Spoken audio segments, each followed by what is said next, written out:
옛날에 그 학창 시절에 들었던 수업 내용 중에 성선설과 성악설이라는 내용이 있습니다. 그렇죠? 인간은 원래 어떻게 태어났냐? 인간은 원래 선하게 태어났다고 주장하는 성선설이 있고요.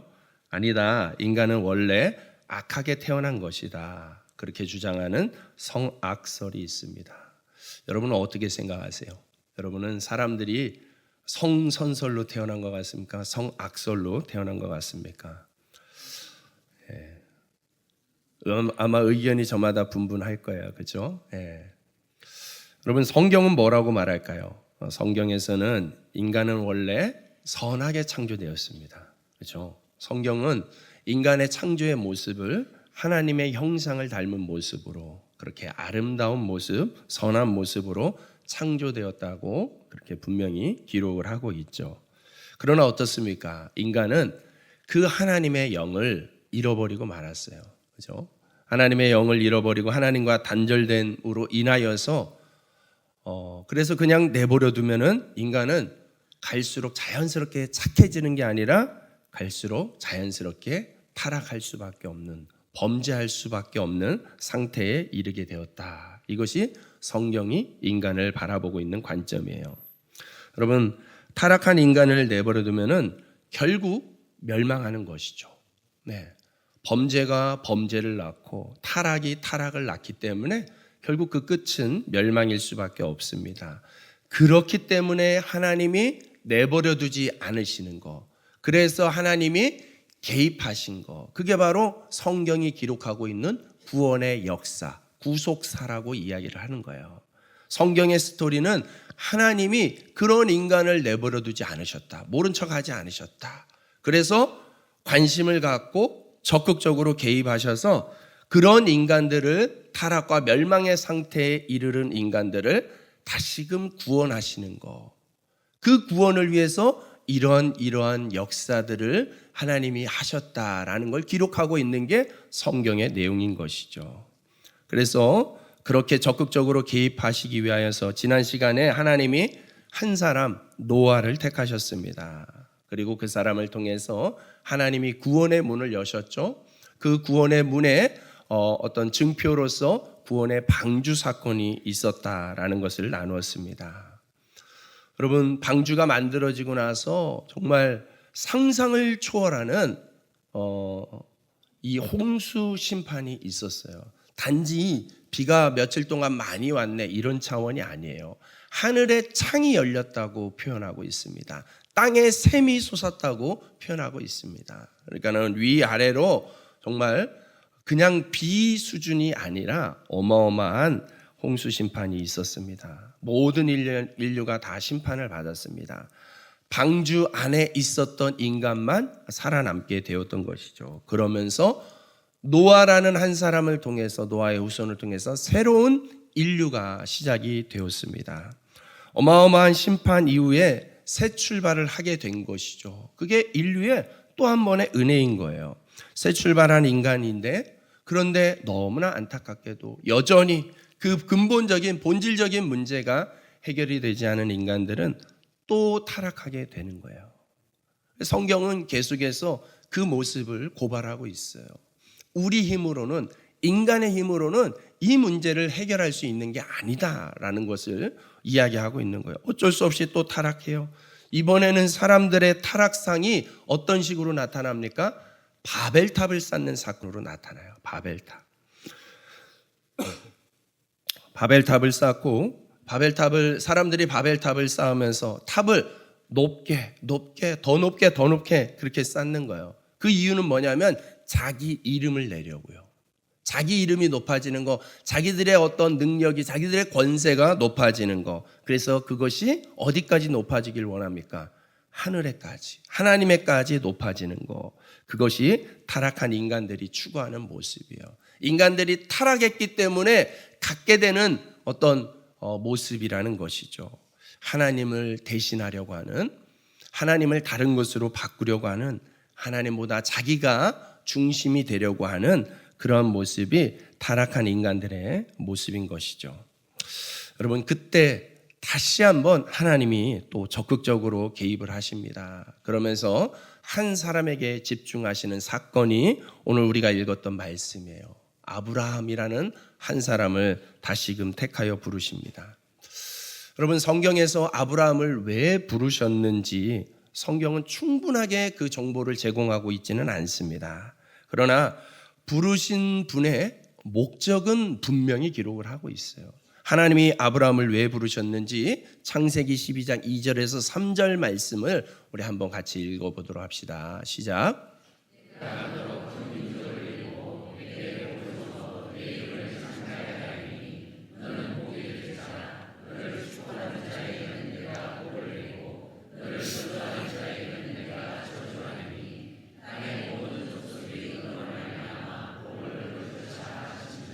아멘. 아멘. 너는 복이 될지라. 너를 축복하는 자에게는 복을 내리고 저주하는 자에게는 저주하리니 너로 말미암아 복을 얻으리라.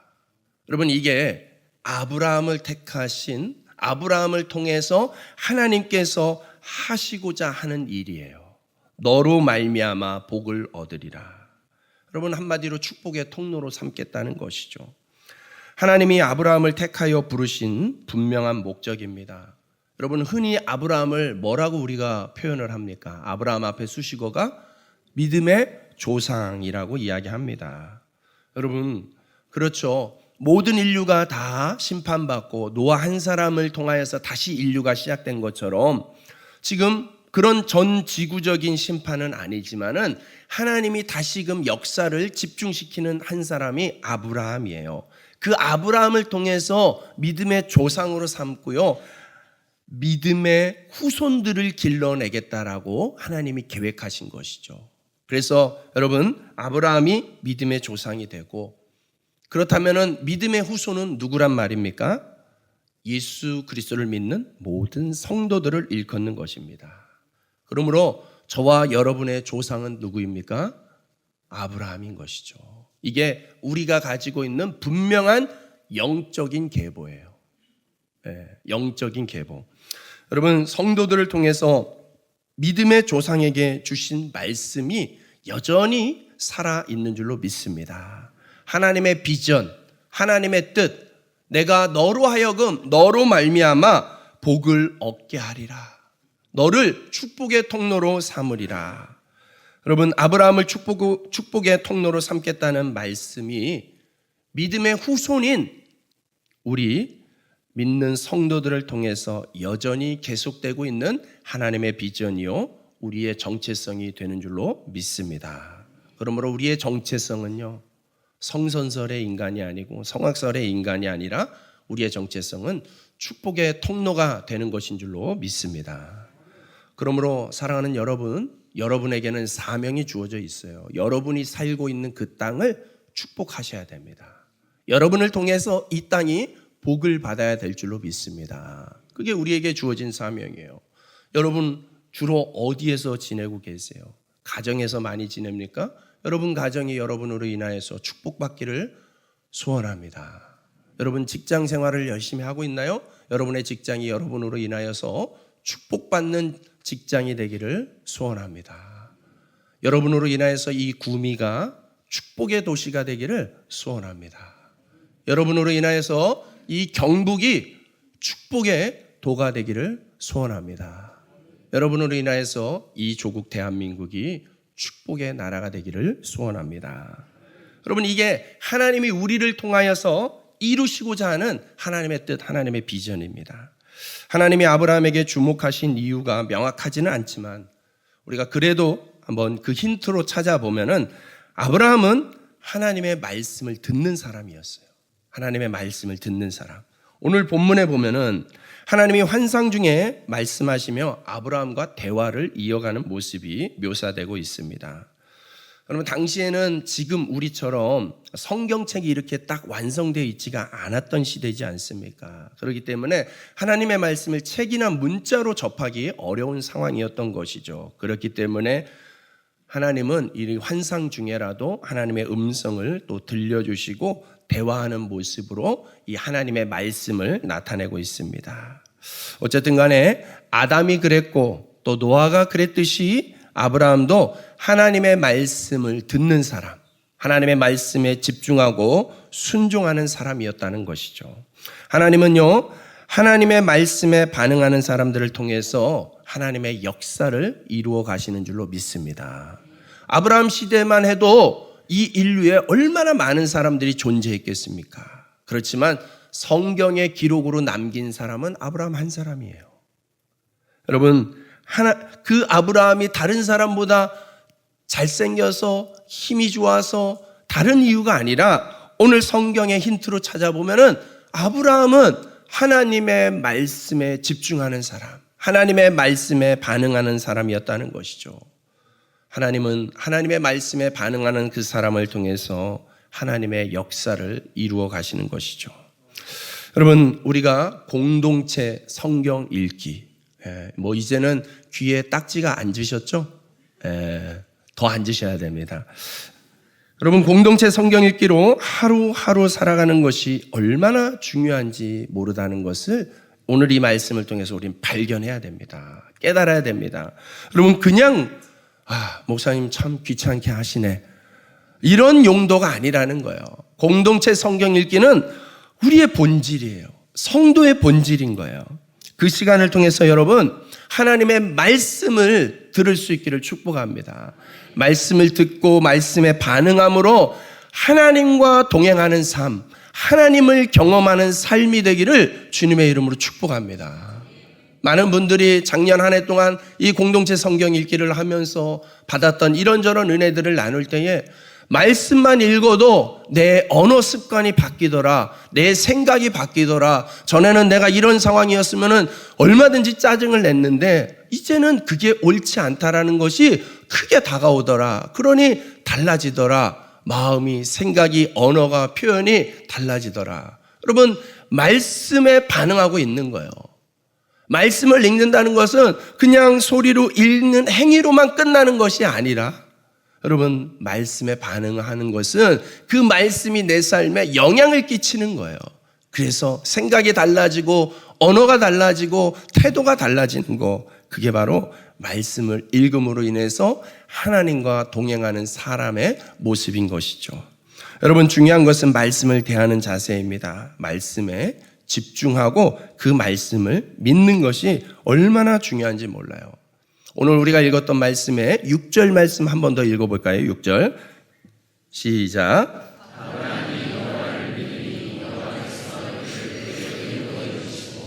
아멘. 아브라함이 여호와를 믿으니, 그 6절 앞에 하나님과 대화가 오고 가는 거거든요. 그 대화를 믿었다는 거예요.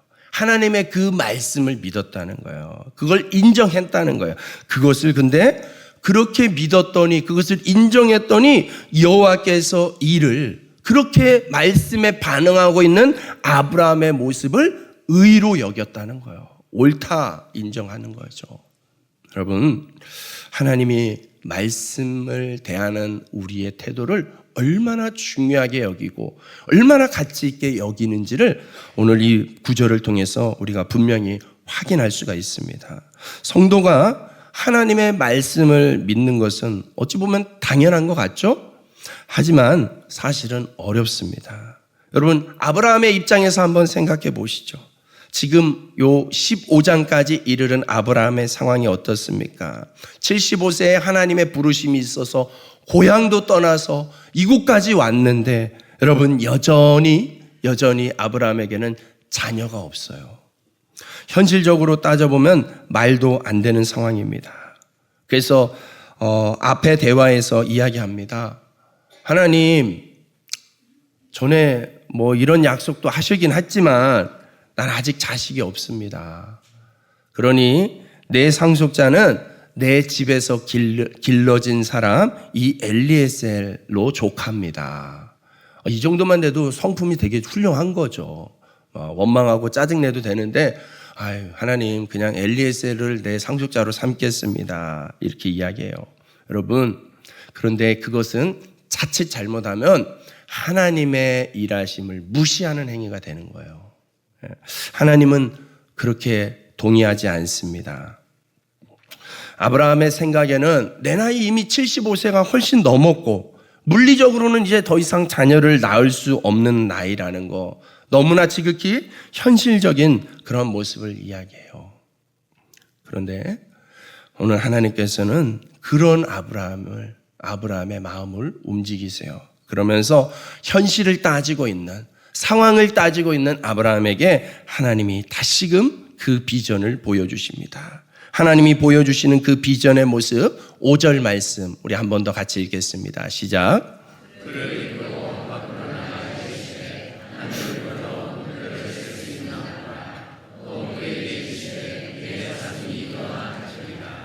아멘. 여러분, 비전은 현실에 매여 있는 것이 아닙니다. 비전은 상황을 따져서 결론 짓는 것이 아닙니다.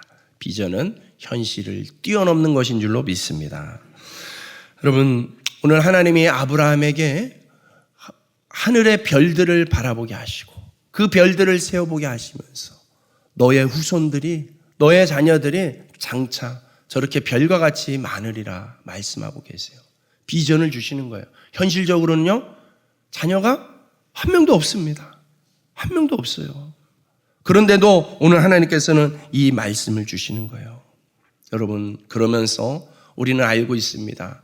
하나님이 아브라함의 인생에 정말 이 말씀대로, 이 비전대로 이루셨다라는 것을.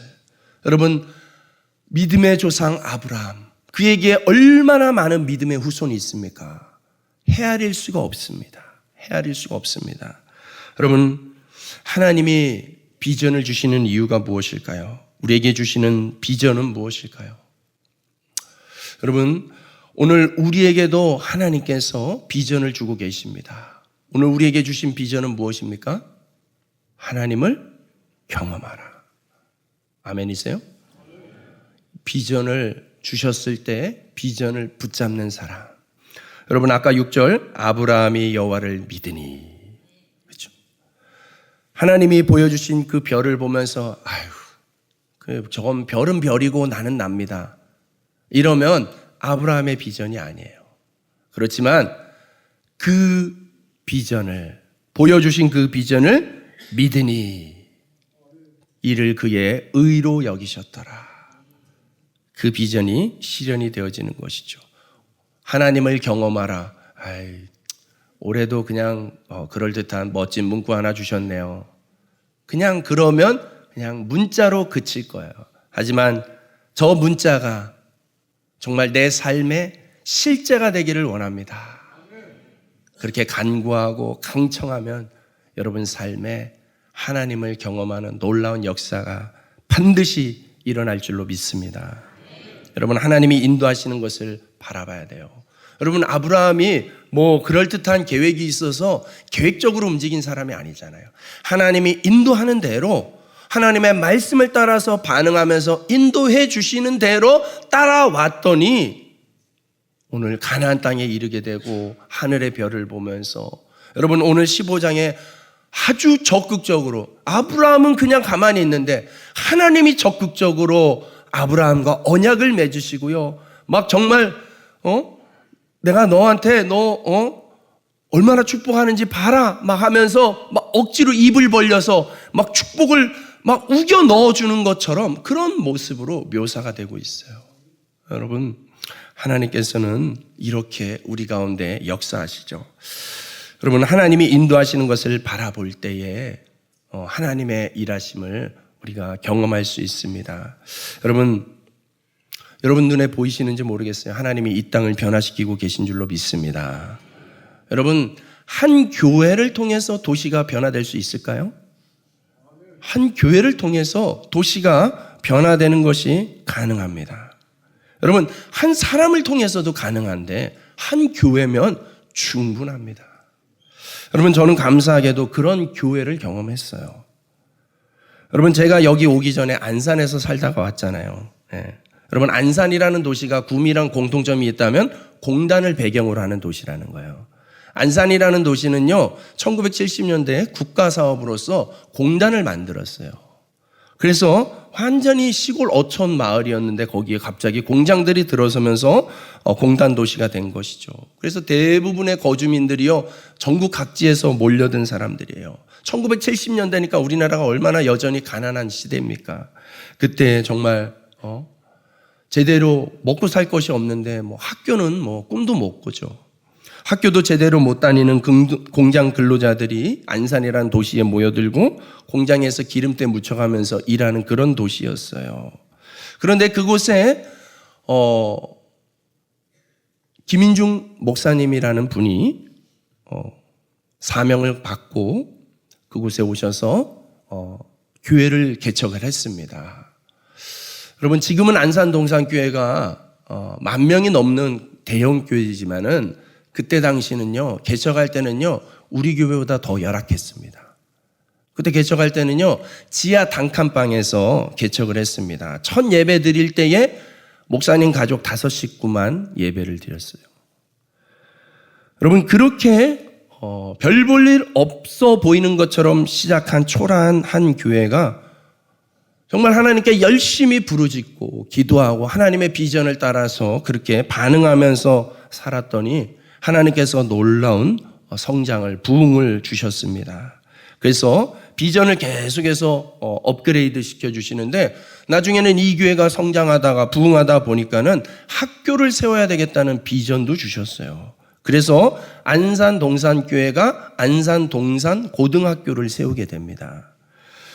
여러분, 김인중 목사님이 너무나 본인이 힘들고 어렵게 공부를 하고 생활을 했기 때문에 이 교육에 대한 특히 공장 근로자들을 보면서 교육의 필요성을 깨닫고 저들의 자녀만이라도 제대로 교육을 시켜줘야겠다라는 그 비전으로 학교를 세웠어요. 처음 그 비전을 선포할 때요, 대부분 성도들이요, 실은 비웃었습니다.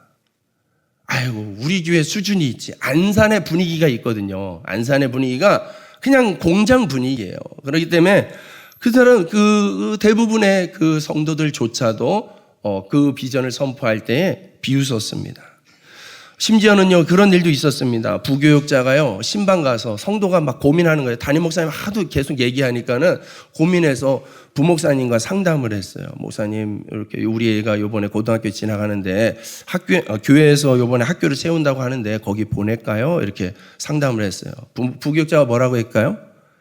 미쳤습니까? 거길 보내게. 이런 얘기가 나올 정도로 현실적으로는 말도 안 되는 상황이었어요. 예. 그런데 그럼에도 불구하고 그 비전에 반응하는 사람들이 하나씩 생겨나면서 학교가 세워졌어요. 학교가 세워지고요, 당연히 이제 첫해 입학생들을 모집했는데 안산에서 제일 공부 못하는 애들만 왔어요. 억지로 모았는데 제일 공부 못하는 애들만 왔어요. 예, 당연하죠. 예, 비평준화고 그러기 때문에 성적순으로 학교를 가는데 제일 공부 못하는 애들이 왔습니다. 목사님과 성도들이요, 낙심하지 않고 그 비전을 더 중요하게 여기고 붙잡고 정말 날마다 기도했습니다. 목사님의 대표적인 기도 문구가 뭐냐면, 우리 학생들, 고등학생들, 동산고등학교에 온 학생들 머리에 손을 얹고 늘 이렇게 기도했어요. 하나님, 이 돌대가리가 금대가리 되게 하여 주옵소서. 그렇게 기도했어요. 정말 그렇게 선포하고 그렇게 날마다 기도했어요. 여러분, 이제는 안산 동산고등학교는요, 서울대 입학생만 20명이 넘습니다. 해마다. 네. 전국의 자사고로서 거의 탑을 달리고 있는 학교가 되었어요. 여러분, 이 안산 동산고등학교 때문에 경기도 일대에서는 안산으로 이사 오는 사람들도 생겨나고 있습니다. 수없이 많아요. 여러분, 한 사람을 통해서 품게 하신 비전이 작은 볼품없어 보이는 그 개척교회가 도시를 변화시키게 하신 줄로 믿습니다. 여러분, 이제 안산 동산교회는요, 안산이라는 지역에만 머물러 있지 않습니다. 전국에 한국교회를 섬기는 사역을 충분히 해오고 있습니다. 지난 20여 년 넘게 한국교회에 미친 영향력이 어마어마합니다. 여러분, 그런 교회를 일컬어서 거점교회라고 이름할 수 있습니다. 거점이라는 단어의 뜻은 활동의 근거로 삼는 중요한 지점이에요. 하나님이 일하시는 활동의 근거로 삼는 중요한 지점이 된 곳이 이 안산동산교회인 것이죠. 안산동산교회는 또 특징적인 몇 가지 모습들이 있는데 그 가지고 있는 자원을 활용해서요, 이 한국교회 지도자들을 지난 20여 년 동안 해마다 초대를 합니다. 해마다 초대를 해서 목사님들이 건강한 목회를 할 수 있도록 세미나를 열고 소그룹 운동을 펼쳐서 그 영향을 받은 교회가 수백 개가 넘습니다. 또 안산동산교회는요, 큰숲 운동이라는 비전을 붙잡고 지금도 활동하고 있어요. 여러분, 하나의 교회가요, 하나님이 주신 비전이 뭐냐면 하나의 큰 대형 교회로 이 나라를 복음화시키는 것이 아니라 크고 작은 나무들이 모이는 숲을 이룰 때에 영향력이 살아난다라는 거예요. 그래서 큰 숲 운동이라는 것을 시작을 하게 되었습니다. 그래서 교회를 자꾸 분립 개척을 시켜주는 거예요. 분립해서 개척을 시켜주는데 이 한 교회가 지금까지 개척한 교회가 작년 연말까지 해서 19개 교회를 개척했습니다. 19개 교회가 경기도 일대 지방까지 해가지고 교회가 개척이 됐습니다. 개척한 교회가 나가서 자립을 해서 부흥을 해서 그 개척한 교회가 또 다른 교회를 개척했습니다. 개척의 3세대 사역까지 이루어지고 있는 상황입니다. 그 교회까지 다 합치면 30개 교회를 개척했어요. 네. 여러분, 하나님이 주신 비전, 그 비전을 붙잡고 반응하며 나아갈 때에 현실을 따지고 이건 우리가 할 일이 아닙니다 라고 주저앉지 않고 믿음으로써 반응할 때, 붙잡으려고 반응할 때에 여러분, 한 교회가 지역을, 도시를 변화시키고 한국 교계에 영향력을 끼치는 놀라운 거점 교회가 된 것을 저는 직접 경험했습니다. 여러분, 놀라운 것은 그 비전이 이제 구미에서도 시작되고 있는 줄로 믿습니다. 여러분, 우리 구미 사랑의 교회가 이제는 지역의 거점 교회로 세워지고 있는 것을 저는 봅니다. 네. 여러분, 참 놀랍게도요, 최근에 발표되고 있는 정책들 가운데 제 눈에 띄었던 것이 무엇이냐면 대구 경북 메가시티라는 계획이 있습니다. 대구와 경북이 함께 이제 합쳐지는 거예요. 그래서 대구 경북 특별시라는 계획을 이미 정책적으로는 담당 국무위원들이 만나서 조율을 하고 있고 그것이 이제 준비하고 있는 거예요. 여러분, 하나님이 저한테 선교 나갈 때 주셨던 단어 중에 하나가 메가시티였거든요. 그런데 그 메가시티라는 단어가 여기 와서 다시 듣게 되는 거예요. 네. 전혀 저는 무관하지 않다고 생각을 합니다. 여러분, 대구와 경북이 합쳐지면서 이제는 한강 이남에서 제일 큰 도시 규모로 되는 거예요. 앞으로는요, 여러분, 국가 단위도 중요하지만은 하나의 메가시티, 도시가 참 중요합니다. 거대 도시가 중요합니다. 여러분, 이미 우리는 그런 개념을 쓰고 있어요. 여러분, 올림픽을 한국 올림픽이라고 합니까? 서울 올림픽이라고 합니까? 서울이라고 써요. 국가의 개념을 뛰어넘는 도시의 개념이 생겨난 것이죠. 네, 여러분, 그런 것처럼 이제 이렇게 하나님이 구미를 대구와 통합시키고 경북과 통합시키면서 거대한 도시로 만들어가고 있어요. 우리에게 판을 깔아주고 있는 것이죠. 또 어떻습니까? 작년 12월에 어떤 일이 있었습니까? 대경선이 개통됐습니다. 대경선. 여러분, 구미와 대구와 경산을 잇는 이 대경선 개통이 여러분, 지금 이 시점에 이루어진 것에 대해서 저는 이 비전 주시는 것과 무관하지 않다고 생각합니다. 여러분, 이제 여러분, 우리의 지역, 우리의 도시를요, 여기 상무 사곡동, 형곡동, 요 정도로 생각하시면 안 되는 거예요. 이제 우리가 품고 있는 도시는 어디요? 저기 경산역 앞에까지. 네, 경산역 앞에까지. 여러분, 그렇게 우리의 지경을 하나님께서 펼쳐나가고 계십니다. 그러는 중에 하나님께서 또 우리에게 놀라운 기회를 주셨어요. 여러분, 셋디셋 세미나가 어떻게 이루어지는 건지 아세요? 잠시만요.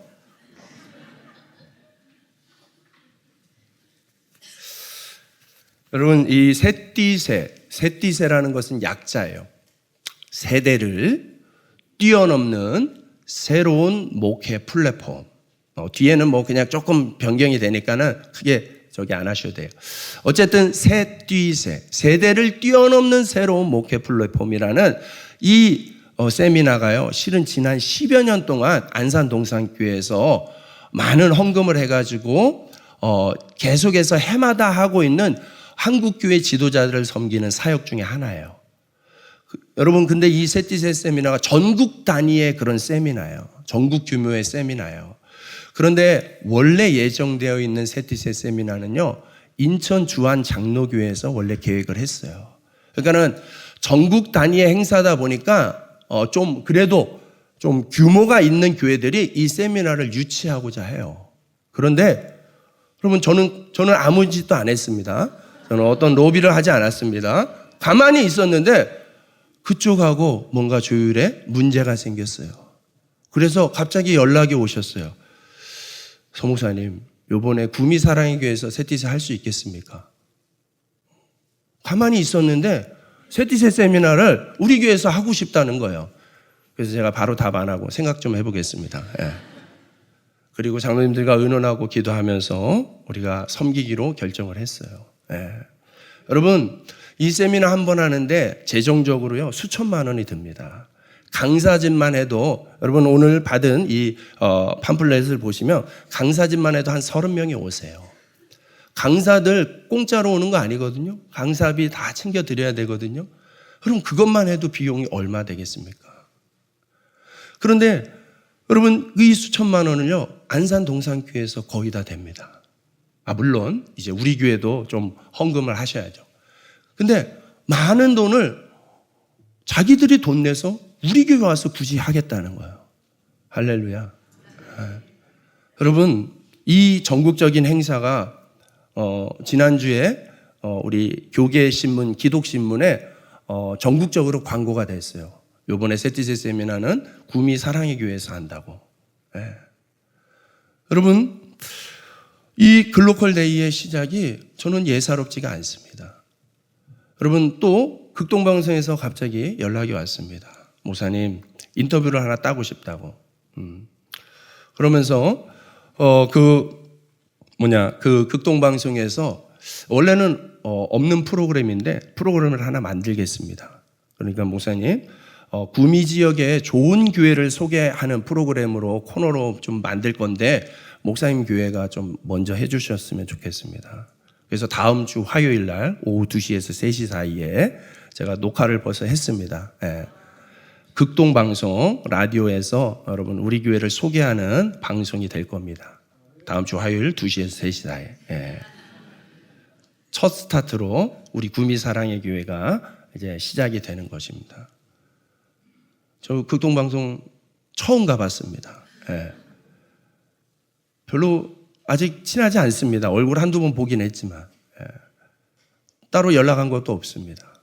먼저 그렇게 프로그램을 만들겠다고 먼저 연락이 와요. 여러분, 이런 일들이 있는 거예요. 하나님께서 우리에게 비전을 주시고 그 비전을 이루어 갈 수 있도록 하나님께서 이렇게 막 몰아가시는 거예요. 오늘 창세기 15장 말씀처럼 하나님이 아브라함에게 내가 너한테 복 줄 거야.